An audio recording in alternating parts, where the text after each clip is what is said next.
Now, one thing I like to do right away is make sure that the firmware and the software is updated to the most recent one. Now, the 40 series machines were manufactured between 2011 and 2012, but the firmware is available all the way up to 2015. Now, I made a note when I first received this machine. Down here in the lower right hand corner, it gives you a copyright date. The copyright date tells you what the firmware is. And so in this case, this machine had 2013 firmware. So what I'm going to do, format the hard drive and then reinstall the updated firmware, which I have here on this USB jump drive. So if you don't have this, do not format the hard drive because you're going to have a hard time trying to find it.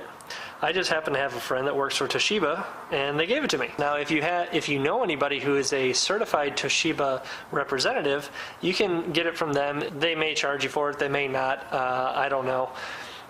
It's not like it's super secret information or anything like that. What I'm going to do first off is I'm going to hold down 3 and C, and then turn on the main breaker switch. I'm going to hold those until the lights light up. Then I can release. This is going to take me into the service mode where I can format the hard drive. Alright, you can see it's asking for a password. You actually don't need to, just hit OK. And then it's going to give you some options here. We want number 3, format hard drive. It's going to ask you if you're sure. Yes, we're sure. And this is going to take a while.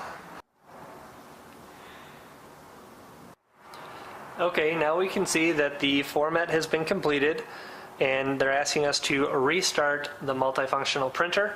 So what I'm going to do is just hit the main breaker to shut it off, and then I'm going to take my jump drive, insert it in the USB port on the side, and then while holding 4 and 9, I'm going to turn it back on and continue to hold those buttons again until the buttons light up. You can release at that point. And then we're going to wait for the next service mode. So once again, it's asking for a password. We can just hit OK. And then on the left hand side, you can see select firmware. Now you can do these individually or all at once. And it tells you which ones need to be uploaded or updated by the arrows next to the numbers. So in this case, I'm just going to hit start. And it's going to take me through and update all 3 of those, number 1, number 2, and number 4. And this will probably take 5 or 10 minutes. Now at this point you can see that the format and the reinstallation of the updated firmware has completed successfully, and it tells you update successfully completed, please restart the multifunction printer. Now again, I'm going to turn off the breaker switch on the side. I'm going to remove the USB, wait a few seconds, and then I'm going to start the whole thing back up. Now this first boot may take a while,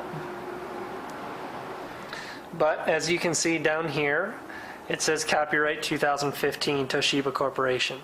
That way we know that when our customers look, they know that they have the most up-to-date firmware possible for this machine. So even though the machine was built maybe 5-6 years ago, the software and the firmware is updated as of just about a year and a half ago. Okay, here it is, started up for the first time.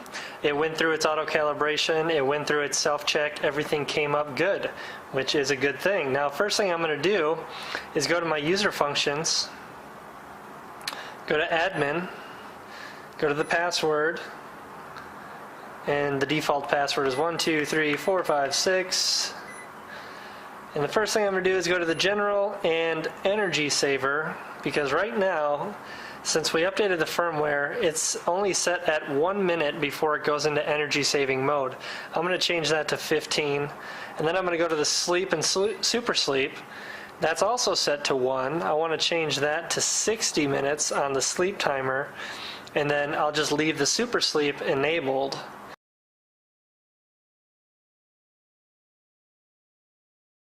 Okay.